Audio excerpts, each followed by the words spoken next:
और इस वक्त की अहम खबर आपको बता दें, भोपाल में ट्विशा शर्मा की संदिग्ध मौत में अब बड़ा खुलासा हुआ है।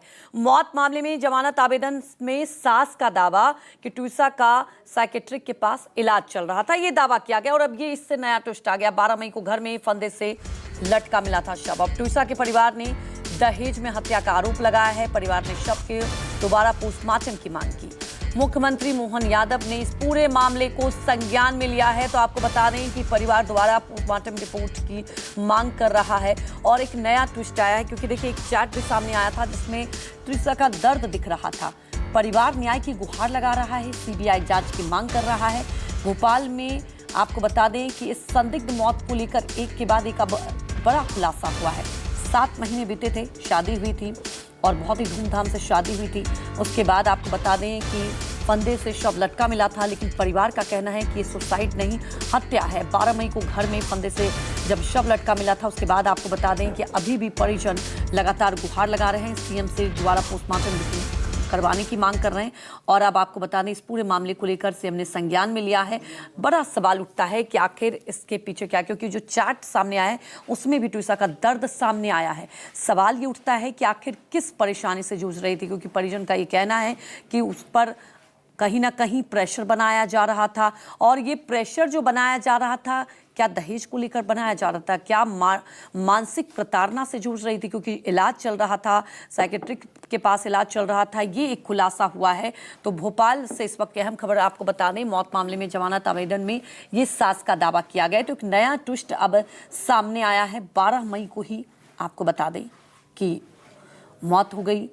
शादी 7 महीने पहले ही हुई थी और उसके बाद जिस तरह से ये चैट सामने आए, इससे तो समझ में आता है कि कहीं ना कहीं दर्द में थी और लंबे समय से मानसिक प्रताड़ना से जूझ रही थी।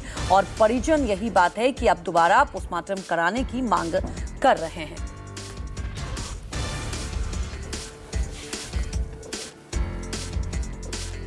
दिलवानी हमें, हमारी ये डिमांड है कि हमें अपना केस दिल्ली में हमारा केस हो, वापस से गिरीवाला सिंह को एफआईआर चाहिए उनकी और समर्थ की, दोनों की।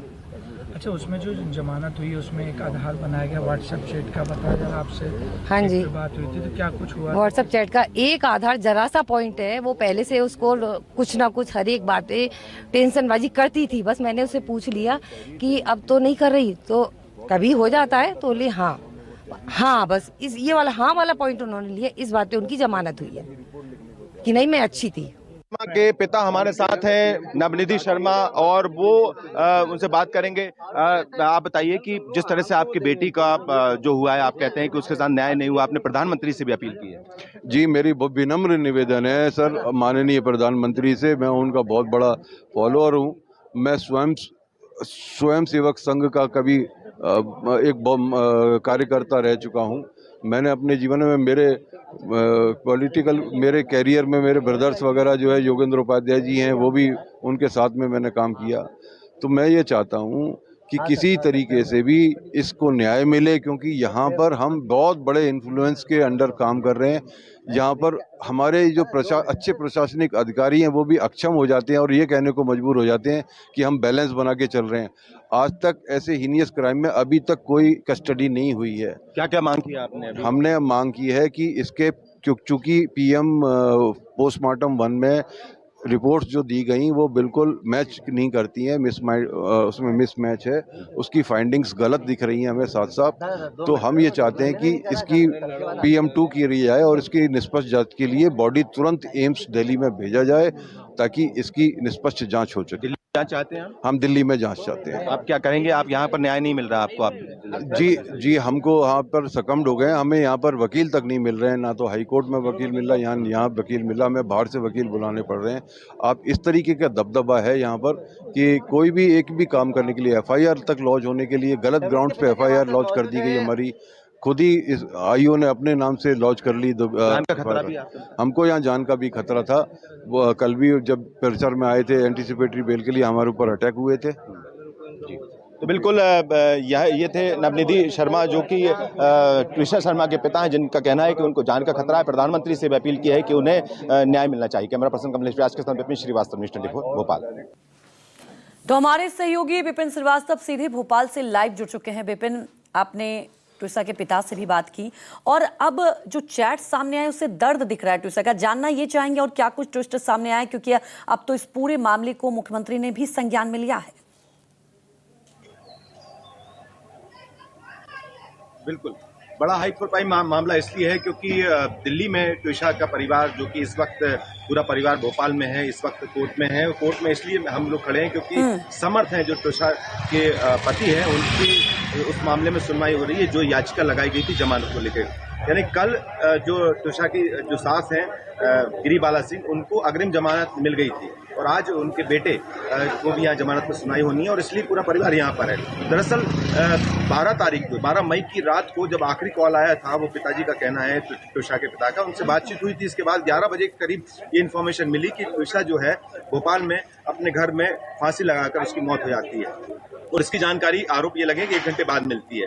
तो ये दरअसल पूरी कहानी इसलिए क्योंकि ट्विसा के जो सास हैं, जो कि भोपाल में जज रह चुकी हैं, गिरिबाला सिंह, उनके जो समर्थ हैं जिन पर ये आरोप लगे हैं, जो पति उनके, वो खुद वकील हैं और हाई प्रोफाइल मामला है क्योंकि प्रशासनिक अधिकारियों से उनके कांटेक्ट अच्छे हैं। और दूसरी तरफ जो ट्विसा के भाई हैं वो खुद मिलिट्री में मेजर हैं और उनका पूरा परिवार यहाँ पर है।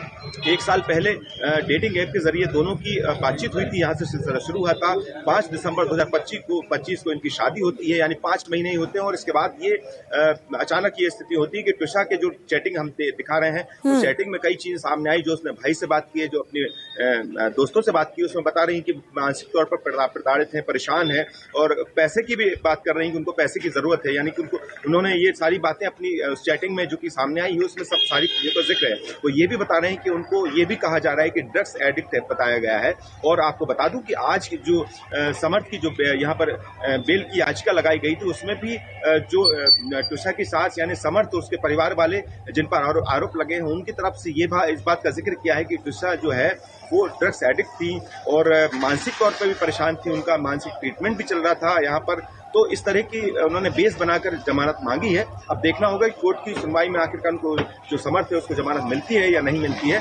लेकिन कुल मिलाकर उस कहानी इसलिए उलझी है क्योंकि जिस तरह से आज 6वां दिन है, यानी 6वां दिन भी जो ट्विसा के परिवार वालों ने, उन्होंने अब तक ट्विसा का शव नहीं लिया है, ना ही उसका अंतिम संस्कार किया है। अभी भी भोपाल के एम्स की मर्चुरी में वो ट्विसा का शव यहाँ पर है और दोबारा पोस्टमार्टम की मांग कर रहे हैं। उनको लगता है कि पहले जो पोस्टमार्टम रिपोर्ट सामने आई है उसमें कहीं ना कहीं बहुत सारी कमियां हैं। उसमें ये बताने की कोशिश की है कि दरअसल ये सुसाइड का केस था, कुछ चोट के निशान भी हैं। उनका कहना है, ट्विसा के परिजनों का कहना है, उसके पिता का कहना है, नवनिधि शर्मा, उनका कहना है कि ये सरासर साजिश रची गई थी। लगातार मानसिक तौर पर प्रताड़ित किया जा रहा था, दहेज की डिमांड की जा रही थी और ये सुसाइड नहीं बल्कि ये हत्या है। इस मामले में इस केस को दर्ज किया जाए। दूसरी तरफ पुलिस ने इस मामले में दहेज प्रकरण दर्ज किया है। साथ में इसके साथ ही इस मामले में 5 सदस्यीय SIT भी गठित की गई जो इस पूरे मामले की जांच कर रही है। फिलहाल कोर्ट में अभी जमानत याचिका को लेकर सुनवाई की जा रही है और इस बीच पे दिलचस्प ये बात हो जाता है कि कल ही CM हाउस में जाकर ट्विसा के परिजनों ने यहाँ पर बात की थी और अब चूंकि जब यहाँ उनको लगता है कि उनकी सुनवाई नहीं हो रही है तो इस मामले को भोपाल की जगह दिल्ली या किसी दूसरी जगह शिफ्ट किया जाए ताकि इस हाई प्रोफाइल मामले में जिस तरह से ट्विसा के जो ससुराल वाले हैं उनको बताते हुए, उनका आरोप लगाते हुए कि उनका कहीं ना कहीं लोकायुक्त की बात की जाए या फिर उनके जुडिशरी में उनके अच्छे कॉन्टेक्ट हैं, इसलिए इसकी सुनवाई दूसरी जगह होना चाहिए ताकि न्याय मिल सके। और न्याय की गुहार उन्होंने राज्यपाल को भी पत्र लिखकर लगाई है, प्रधानमंत्री नरेंद्र मोदी से भी लगाई है, साथ में अपनी जान का खतरा भी उन्होंने बताया। जैसा कि हम अभी ट्विसा के पिता से बात कर रहे थे, उन्होंने कहा है कि उनको सिक्योरिटी की जाए और आज भी मैंने देखा है कि यहाँ पुलिस की तरफ से सिक्योरिटी नहीं, लेकिन चूंकि मेजर आर्मी से जुड़े उनके बेटे, इसलिए यहाँ पर EMS की सिक्योरिटी यहाँ पर आर्मी की तरफ। बिल्कुल विपिन, जिस तरह से आप बता रहे हैं कि देखिए अभी सुनवाई भी चल रही है, क्या अब जमानत मिलेगी कि नहीं। फिलहाल हमारे साथ जुड़ने के लिए आपका बहुत बहुत शुक्रिया। आगे भी इस खबर पर आपसे अपडेट लेते रहेंगे।